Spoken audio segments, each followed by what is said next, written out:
Guys, അപ്പോൾ നമ്മൾ കൊച്ചിയിലുണ്ട്, ജവഹർലാൽ നെഹ്റു സ്റ്റേഡിയത്തിലാണ്. മെയിൻ്റെനൻസ് വർക്കൊക്കെ നടന്നുകൊണ്ട് നിൽക്കുകയാണ്. അപ്പോൾ 2 ദിവസം മുന്നേ നമ്മൾ എന്ത് ചെയ്തിരുന്നു, ബ്ലാസ്റ്റേഴ്സിൻ്റെ ഇന്നത്തെ മത്സരത്തിനുള്ള പ്രോബബിൾ ഇവൻറ്റ് ചെയ്തിരുന്നു. പക്ഷെ അതിൽ നമ്മൾ ലൂണയാണ് ഉൾപ്പെടുത്തിയിരുന്നത്. ഇന്നലെയാണ് ലൂണക്ക് കളിക്കാനില്ലെന്ന കാര്യം കൺഫേം ആയത്.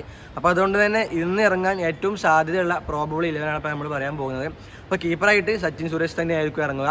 പിന്നെ ഡിഫൻസിലേക്ക് വരുമ്പോൾ നമ്മുടെ സന്ദീപ് സിംഗ്, മിലോസ്, പ്രീതം, സഹീഫ് എന്നുള്ളവരായിരിക്കും.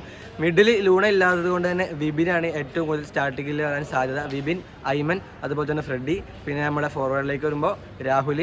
പിന്നെ കഴിഞ്ഞ കളിയിൽ സ്റ്റാർട്ടിംഗ് ലെവലിൽ പെപ്പറായിരുന്നു. ഈ കളിയിലേക്ക് വരുമ്പോൾ അത് ജിമിനിസിനാണ് കൂടുതൽ സാധ്യത. പെപ്പറ സബ് ഇറങ്ങാനായിരിക്കും ഏറ്റവും കൂടുതൽ ചാൻസ് ഉള്ളത്.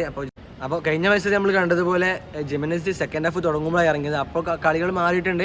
ജെമിനിസാണ് ബ്ലാസ്റ്റേഴ്സ് വേണ്ടിയുള്ള ഏക ഗോളും നേടിയത്. ക്ലിനിക്കൽ ഫിനിഷ് ആയിരുന്നു, നല്ലൊരു ക്ലിനിക്കൽ സ്ട്രൈക്കറുമാണ്. അപ്പോൾ ഇന്നത്തെ മത്സരത്തിൽ പ്രത്യേകത അത് തന്നെയായിരിക്കും. സ്റ്റാർട്ടിംഗ് 11 ജെമിനിസ് ഉണ്ടാകാൻ 100% സാധ്യതയുണ്ട്.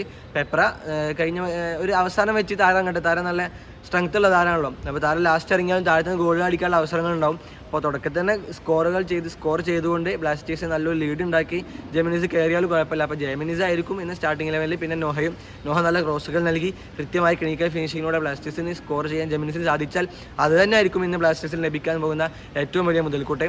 അപ്പോൾ ഇന്ന് ബ്ലാസ്റ്റേഴ്സ് വിജയിക്കണം, അതാണ് എല്ലാവരുടെയും ആഗ്രഹം. അപ്പോൾ നമുക്ക് നോക്കി കാണണം എന്താണ് സംഭവിക്കാൻ പോകുന്നത്.